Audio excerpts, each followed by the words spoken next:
कल्लू सुत जग मेरे श्रुत जय महाराज री। विजय हो जय महाराज की, जय हो जय महाराज री। जय हो कल्लू सुत जग मेरे श्रुत जय महाराज री। भिक्षु सो श्याम चेहरो, भिक्षु सो ज्ञान गहरो। बाह्य अवगाह्य विधि भिक्षु गणराज री। जय हो कल्लू सुत जग मेरे श्रुत जय महाराज री। सारी भिक्षुरी रचना अनुदित है श्री जय वचना। मर्यादा हो चाहे 14री हाजरी। जय हो कल्लू सुत जग मेरे श्रुत जय महाराज की। वज्रासन की मुद्रा में ध्यान एक तान ताम। ऊंची ग्रीवा में आकृति मृगराज री। जय हो कल्लू सुत जग मेरे श्रुत जय महाराज री। मगवासा युवाचार्यवर दुर्लभ तर सुकृत सुमंदर। तुलना हो केवल तार तरण जिहाजरी। जय हो कल्लू सुत जग मेरे श्रुत जय महाराज। बड़बंधव स्वरूप स्वामी शासन सेव्या में नामी। सेव्या में सती दास सेवा शुभ साजरी। जय हो कल्लू सुत जग मेरे श्रुत जय महाराज। साधी प्रमुखा सरदारा शासन में बड़ी बहारा। है आब गुलाब तेरा पंथ समाज री। जय हो कल्लू सुत जग मेरे श्रुत जय महाराज री। भैक्षव गण भाग्यशाली जय जस सो गण गणमाली। तुलसी है धन्य घड़ी वेला पुल आजरी। जय हो कल्लू सुत जग मेरे श्रुत जय महाराज री। विजय हो जय महाराज री। जय हो जय महाराज री जय हो कल्लू सुत जगने श्रुत जय महाराज री।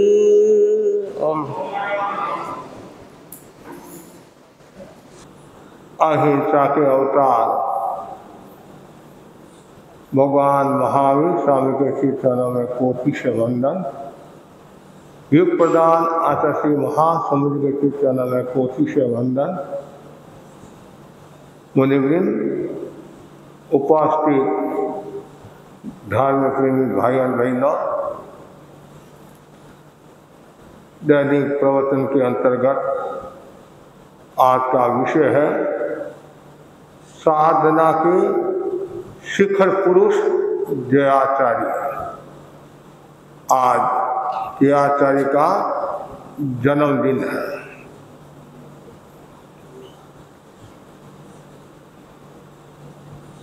दुनिया में अनेक महापुरुष हुए हैं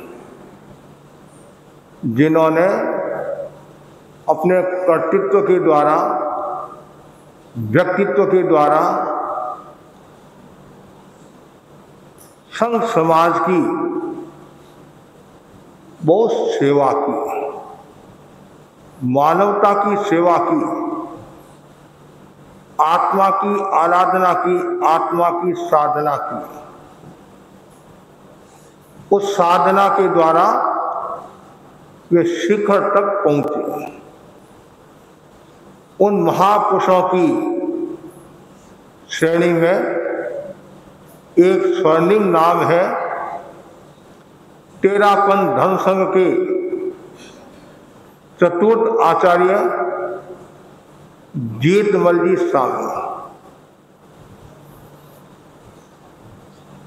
आचार्य जीतमल्ली स्वामी का जन्म विक्रम संवत 1860 आसो शुक्ला चतुर्दशी के दिन रोयट ग्राम में हुआ। उनके पिता का नाम आयुदान जी, माता का नाम कल्लू जी, बुआ का नाम अजबू जी, बड़े ज्येष्ठ भ्राता का नाम स्वरूपचंद जी स्वामी और भीम जी स्वामी। छोटा सा परिवार, जाति से ओसवाल, गोत्र से गोलेच्छा थे। 3 वर्ष की उम्र में बालक जब 3 वर्ष का हुआ तब पिता का स्वर्गवास हो गया। मात्र 9 वर्ष की उम्र में विक्रम संवत 1869 जयपुर में आचार्य भारमली स्वामी की आज्ञा से मुनि रायचंद जी स्वामी द्वारा बालक जीत की दीक्षा हुई। विक्रम संवत 1881 में अग्रगण्य पद पर विभूषित हुए। विक्रम संवत 1894 में 94 युवाचार्य बने और 1908 में आचार्य बने और 1938 में स्वर्गवास को प्राप्त हुए। जयाचार्य प्रकृति से सहज सरल विनम्र थे। उनकी श्रद्धा भक्ति समर्पण बेजोड़ था। उनका आभामंडल मनमोहक था। उनका चिंतन विशिष्ट था। वे मनोवैज्ञानिक थे, अनुशासन प्रिय थे। वे तत्ववेता, विधिवेता और शास्त्रों के ज्ञाता थे। धर्म के शास्त्रा थे और आचार्य भिक्षु के भाष्यकार थे। उनके चिंतन में हमेशा स्वस्थता रहती थी, निर्मलता रहती थी और उन्होंने धर्म संघ के लिए बहुत कार्य किया। धर्म संघ में साम्यवाद लाने वाले जयाचार्य थे। ऐसा भी हम कह सकते हैं, समाजवाद के सूत्रधार जयाचार्य थे। समाज में जो परिवर्तन लाया, साधु समाज में जो परिवर्तन लाया, अपने आप में विशिष्टता शक्ति संपन्न था। आचार्य भिक्षु ने मर्यादाएं बनाई और जयाचार्य ने उन सब मर्यादाओं को व्यवस्थित किया। कितनी मर्यादाएं? 28 मर्यादाओं को व्यवस्थित किया और उसका नाम रखा गण विशुद्धि हाजरी, गण विशुद्धिकरण हाजरी नाम रखा। और जयाचार्य ने मर्यादा महोत्सव का शुभारंभ किया। पट्टोत्सव जयाचार्य के उर्वरा मस्तिष्क की देन है। चर्मोत्सव आदि सब जयाचार्य के शासनकाल में प्रारंभ हुए। जयाचार्य ने जितना कार्य किया, बहुत कम आचार्य मिलेंगे। उन्होंने अपने जीवन काल में 3.5 लाख पद्यों की संरचना कर राजस्थानी साहित्य भंडार को भर दिया उन्होंने। जयाचार्य कुशल प्रवचनकार थे, साहित्यकार थे, कवि थे, वक्ता थे। उनके व्याख्यान में सरसता थी और लोगों को प्रेरणा मिलती थी। द्रव्य क्षेत्र काल भाव के ज्ञाता थे। किस समय क्या उत्तर देना वो विशिष्ट जानते थे। जयाचार्य अनुशासन प्रिय थे। अग्नि तत्व वाले जो होते हैं स्वयं अनुशासन में रहते हैं और दूसरों को भी अनुशासन में रखते हैं, और कोई भी अनुशासन भंग करता है तो उन्हें सहन नहीं होता है। जयाचार्य जब जयपुर में विराज रहे थे और प्राय कार्य से निवृत्त थी, युवाचार्य मगवा प्रवचन आर्य का कार्य संभालते थे। आलोड़ा आदि का सारा कार्य मगवा संभालते थे। एक दिन की बात है, मुनि जुहार जी पंचमी समिति से देरी से पहुंचे। सूर्यास्त हो चुका था, अंधेरा भी काफी हो गया था। मगवा गणी ने कहा, साधु को ध्यान रखना चाहिए, कितनी देरी होगी, अंधेरा हो गया है। और प्रायश्चित के रूप में 5 कल्याणक दिए। जैसे 5 कल्याणक दिए, जुहार जी बोले,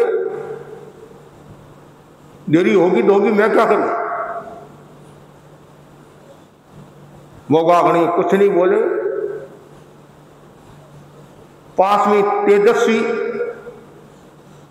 अनुशासन प्रिय जयाचार्य बैठे थे। सुना और बोला, क्या कहा? देरी होगी तो होगी, मैं क्या करूं। तत्काल साधु का संग से संबंध विच्छेद कर दिया। उस साधु ने कल्पना नहीं की होगी कि मेरा इस प्रकार ह्रास हो जाएगा, संग से मुझे हाथ धोना पड़ेगा। अनुशासन प्रिय थे। चाहे आप गुलाब सती की घटना ले लो, चाहे पाली के श्रावकों की घटना ले लो, अनुशासन प्रिय है।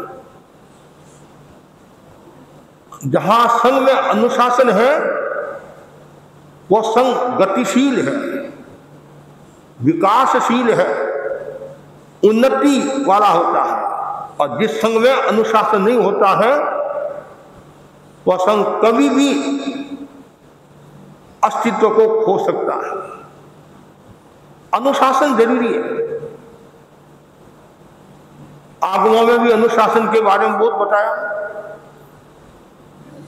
जहां अनुशासन होगा वहां मर्यादा का भी अच्छी तरह से पालन होगा, और जहां अनुशासन नहीं है, स्वच्छंदता है, उच्छृंखलता है, वहां फिर अनुशासनहीनता बढ़ेगी। इसलिए अनुशासन मर्यादा जरूरी है संघ में। तो जयाचार्य अनुशासन प्रिय थे। दूसरा, जयाचार्य मनोवैज्ञानिक थे। संघ में मनोवैज्ञानिक होना भी जरूरी है। जैसे आज का डॉक्टर मनोवैज्ञानिक डॉक्टर होते हैं। एक बार जयाचार्य ने संतों को कहा, जो आपके पास में पुस्तक पन्ने हैं वो संघीय हो जाए, संघ की संपत्ति हो जाए। और ठप्पा भिक्षु भारी ऋषि राय जयदस संतों ने कहा ये तो हमारी संपत्ति है, बड़ी मेहनत से बड़ी मुश्किल से हमने इकट्ठी की है। उस समय किताबें कहाँ थी? किताबें तो थी नहीं, प्रतियां मिलती, वो भी खोज के बाद व्यक्तियों से, घरों में कहीं बड़ी मुश्किल से। और उस समय तो यही आधार था। और जिसके पास में ज़्यादा प्रतियां हैं, जिसके पास में ज़्यादा व्याख्यान का मसाला है, उनका ज़्यादा मूल्य। व्यवहार में भी देखो, जिसके पास संपत्ति होती है उसका ज़्यादा मूल्य होता है, और जिसके पास संपत्ति नहीं होती है तो अपेक्षाकृत कम मूल्य होता है सापेक्ष दृष्टि से। अच्छा ठीक है, ये पुस्तक बने आपके। संत किसके? तो संत तो आपके। अच्छा संत मेरे? हाँ। तो आज से कोई जरूरी नहीं है मेरे संत आपका वजन उठाए। आपका वजन उठाए क्या? संपत्ति आपकी है और संत मेरे हैं, कोई जरूरी नहीं आज से मेरे संत आपका वजन उठाए। तो मैं तो उठाएगा, पर हम तो बूढ़े हैं। तो आपने तो कहा, फिर व्याचार्य ने मनोवैज्ञानिक तरीके से कहा, अब चिंता मत करो, संपत्ति आपके पास ही रहेगी, केवल वो नाम भिक्षु भारीमाल ऋषि राय जो नाम है, सहमत हो गए और काम जमा दें। वो जरूरी था, नहीं तो संघ चलेगा कैसे? ऐसे ही भोजन संविभाग व्यवस्था में कितना बदलाव लाया। सिंगारे, एक एक सिंगारे में 10-10, 15-15 सत्या, और एक सिंगारे में 3-4 सत्या अलग अलग ऐसे। तो जयाचार्य ने सदा सती के सहयोग से एक ही रात में वो सिंगारे बना दिए।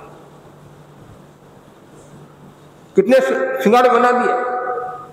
लेकिन 23 सिंगारे एक साथ में 23, 10 पहले थे, कुल 33 हो गए। एक व्यवस्था होगी तो साधु संतों को भी, सत्यों को भी एक आनंद की अनुभूति हुई, व्यवस्थित क्रम हो गया। जयाचार्य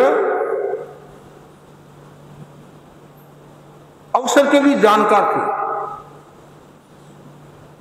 एक बार जयाचार्य सुकून को बहुत महत्व देते थे। सुकून तो वो जयाचार्य लाडनू से सुबह सुबह पंछी समिति के लिए पधारे, सुकून अच्छे हुए। उससे पहले लाडनू की एक बाई श्रावगी समाज की कुंदनी नाम था उसका, कि महाराज गरीब हूँ मैं और शादी हुई होगी, मिठाई है, आप कृपा कराना, आप गरीब निवाज हो, कृपा कराना। जय आचार्य का ध्यान में। और दूसरे दिन योग ऐसा हुआ, जय आचार्य पंची समिति के लिए पधारे और सुकून अच्छा हो गया। तो 2 संतों को साथ में लिया और बाकी को संतों को कहा जाओ वस्त्र पात्र आदि सब लेकर आ जाओ, सुजानगढ़ जाए। जय आचार्य सुजानगढ़ पधार गए। लाडू वालों को भी पता नहीं, फिर कह देना आचार्य ने विहार कर दिया। पूरे गांव में हलचल, और सबसे ज्यादा धक्का किसको लगा? कुंदनी बाई को।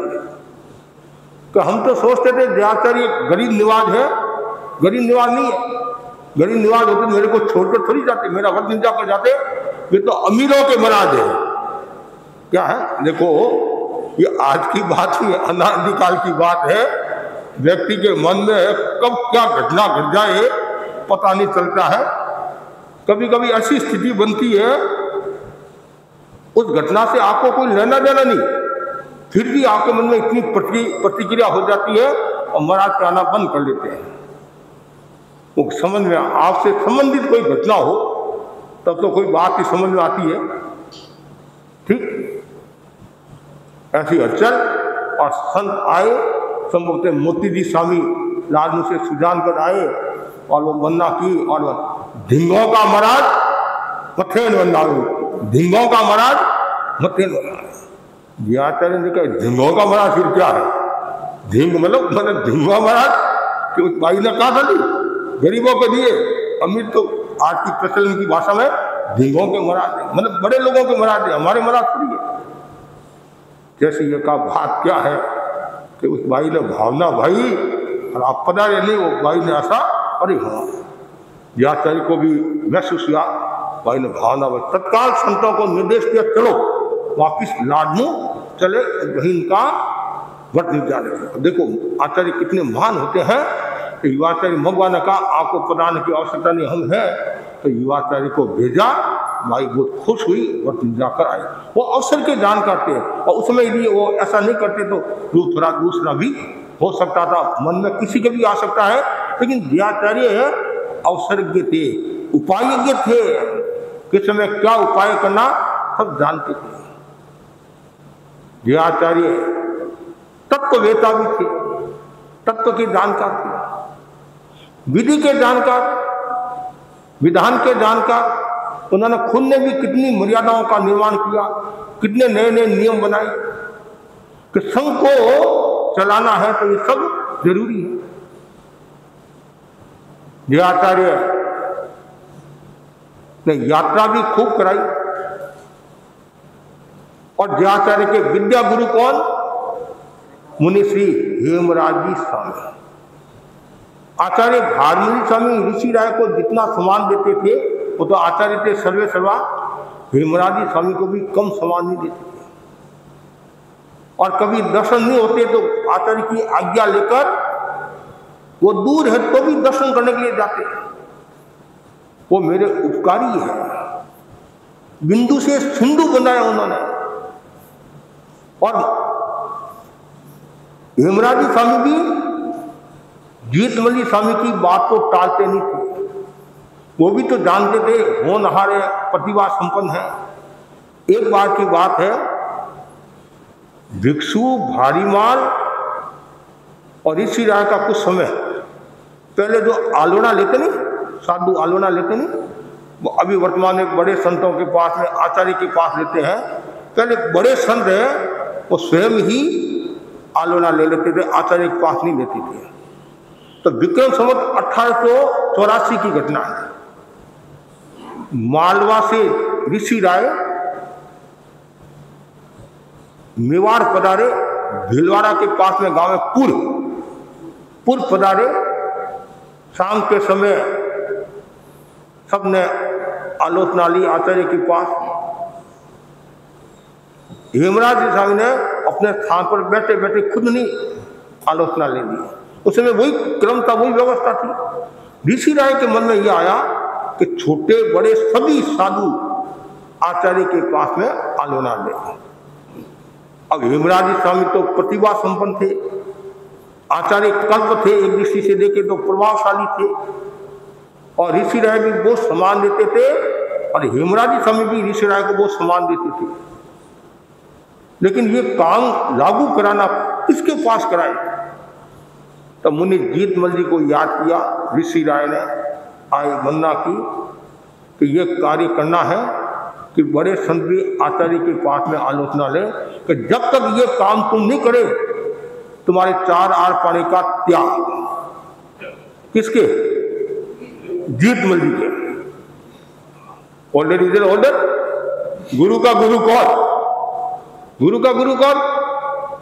लेकिन ऋषि राय जानते थे कि हेमराज जी स्वामी, हेमराज जी इनकी बात को टालेंगे नहीं, वो बड़े और छोटे साथ में टालेंगे नहीं, हेमराज जी स्वामी टालेंगे नहीं बात को। आए बातचीत की तो व्याचार्य भी कम नहीं थे, उन्हीं के पास रहे हुए भी थे, तो आपने आलोना ले ली। क्या कहा?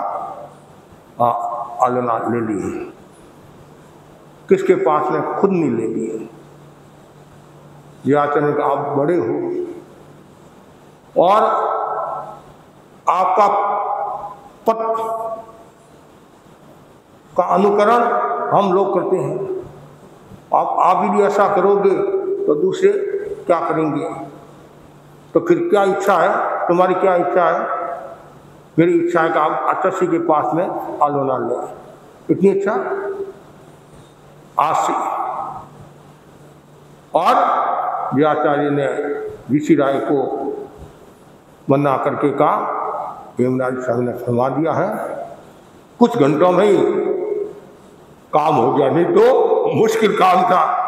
2 घंटा भी क्या 2 दिन भी निकल सकते थे, 4 दिन भी निकल सकते थे, लेकिन व्याचार्य की सूझबूझ से, विनय और वात्सल्य से, विनय से हेमराज स्वामी का दिल जीत लिया और हेमराज स्वामी ने स्वीकृति दी। उससे पहले बड़े संत खुद ही आलोना ले लेते थे कि संघ में एक रूपता की दृष्टि से, और ये जरूरी भी है, जरूरी भी और आचार्य का सम्मान भी है, बहुत सम्मान देते थे। और जीतमल स्वामी हेमराज स्वामी के लिए तो प्राण देने के लिए था। मतलब एक अपेक्षा से जब हम उनके साथ 12 वर्ष रहे, कितना विनय, कितना विनय। जयपुर की ये पाली की घटना आप सब जानते हैं, और ऐसे भी लिखना करे हैं।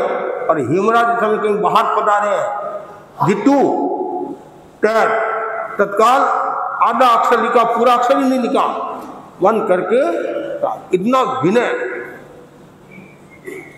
हेमराज स्वामी को कहीं तकलीफ नहीं आनी चाहिए।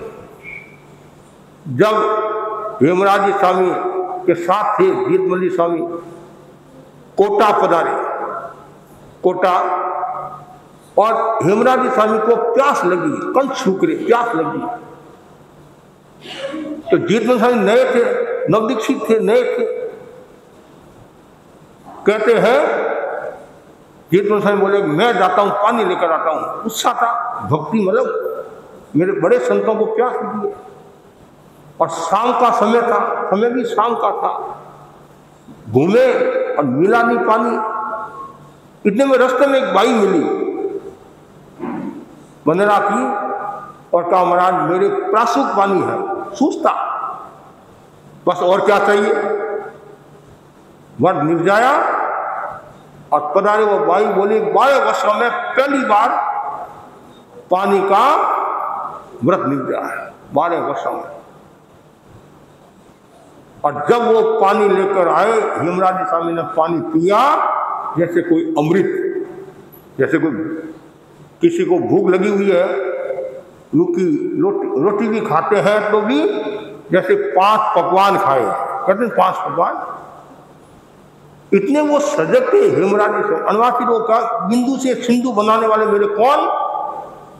हेमराज स्वामी है। 24 है, बड़ी 24 है, सब हेमराज स्वामी के कहने पर पहले बड़ी चौबीसी, फिर कहा बड़ी चौबीसी मैं याद नहीं कर सकता हूँ, बड़ी बहुत है, फिर ये छोटी चौबीसी ये आचार्य ने केवल हेमराज स्वामी के ऊपर ही उपकार नहीं माना, ये मेरे ऊपर ये तो थे ही, लेकिन मुनि कालू जी स्वामी रेल मगरा के बारे में भी उन्होंने क्या कहा था, मम चक्कू दाता, मेरे को आंख देने वाले हैं। ये आचार्य की आंख का ऑपरेशन किसने किया था? मुनि कालू जी स्वामी ने किया था।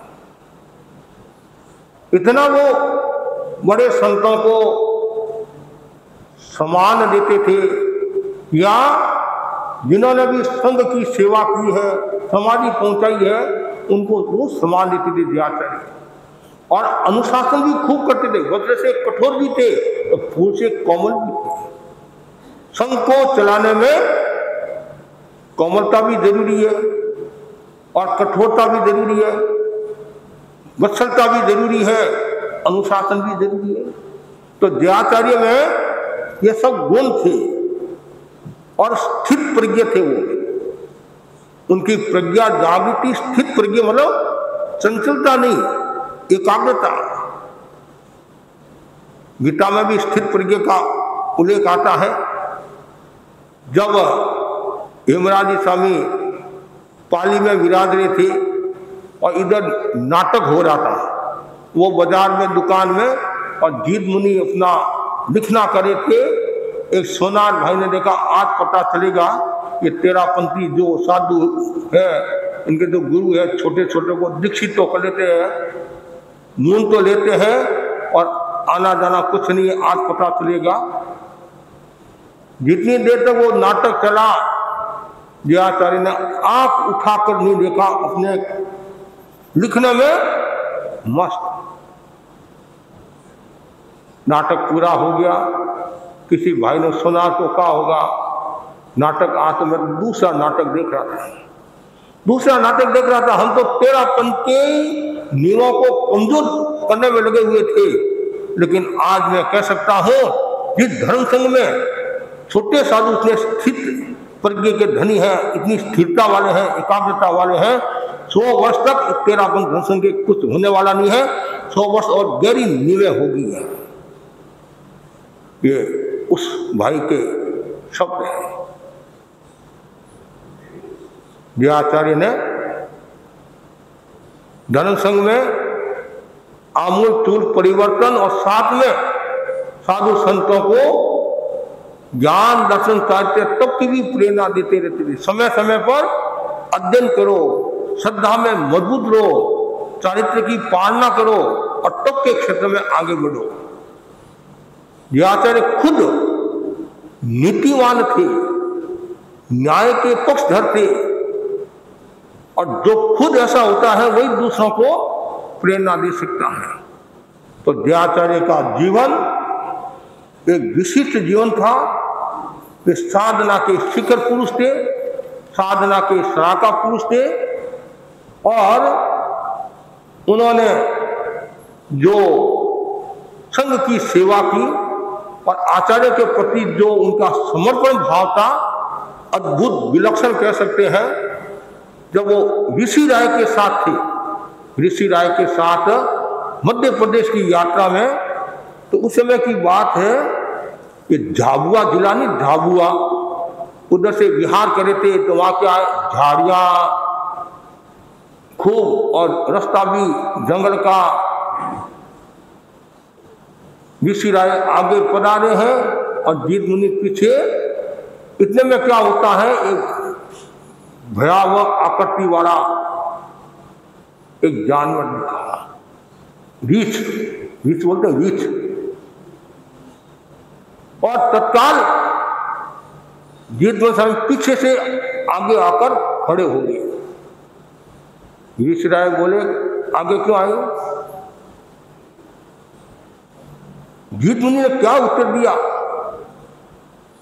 गुरुदेव, यह शरीर संघ का है, आप संघ के आचार्य हो और हमारा कर्तव्य है आपकी सुरक्षा करना। और कल वो आ जाए अचानक हमला कर ले, कुछ कर ले, जबकि ऋषि राय खुद अभयवान थे, जीत भी अभयवान था, लेकिन जीत का समर्पण देखो, भक्ति देखो, श्रद्धा देखो, तत्काल आगे इतनी श्रद्धा भक्ति। और ऋषि राय भी दयाचार्य को बहुत सम्मान देते थे। कोई ऐसी घटना घट जाती तो जीत मुनि तू ध्यान रखना, जब वो अलग अलग पट्टियां दी, नागोर पट्टी, वो पट्टी, तो आगे जाकर समस्या हो जाएगी। तो ऋषि राय ने क्या कहा, चोटी तेरे हाथ में है। क्या कहा, चोटी तेरे हाथ में है। मतलब इतना वो सम्मान देते थे।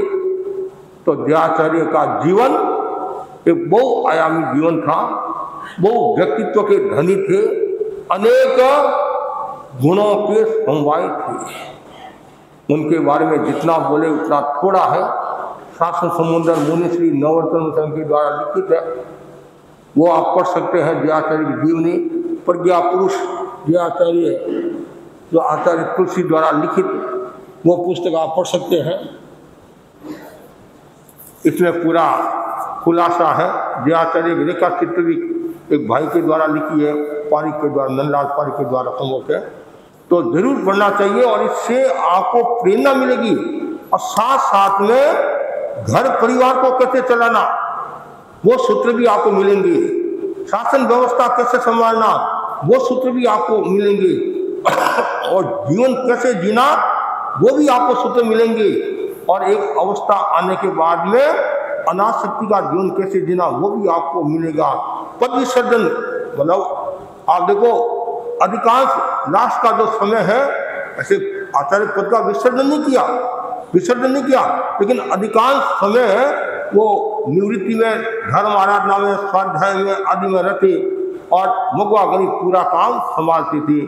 और दयाचार्य ने अपने पीछे मगवा को उत्तराधिकारी बनाया, और कोई भी काम करते पहले मगवा को आगे रखते। और ऐसे भी कोई पूछते कि आपके युवाचार्य कौन है, तो 3 नाम बताते, छोक, भरक, मगराज, 3 नाम बताते थे, खुले ऐसे नाम बताते थे।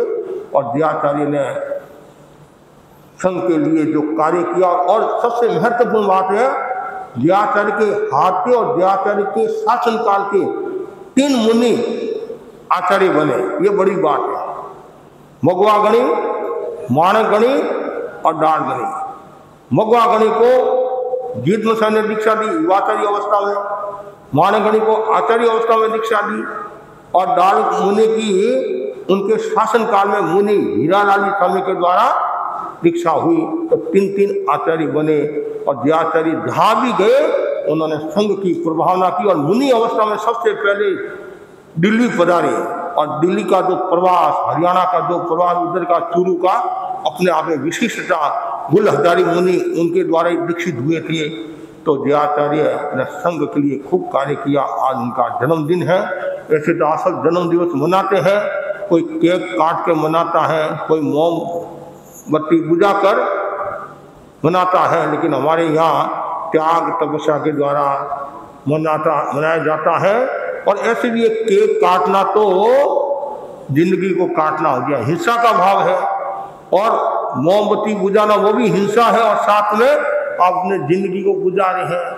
लेकिन जिंदगी तो वास्तव में जोड़ने की होती है, तोड़ने की नहीं होती है, काटने की नहीं होती है, और बुझाने की नहीं होती है, प्रकाश की होती है। जिंदगी तो प्रकाश, और यदि आप बुझा देंगे तो पीछे क्या रहेगा। तो आप भी प्रेरणा ले। जन्म दिवस तो सबका ही आता है, सबका ही जन्म दिवस आता है, साल में एक दिन तो आता ही है, कभी कभी 2 बार भी आता है, कभी कभी 2 बार भी आता है, तारीख से भी आ जाता है और तिथि से भी आ जाता है। आजकल लोग प्रश्न पूछते, महाराज आपका जन्मदिन तारीख वाला है कि तिथि वाला है?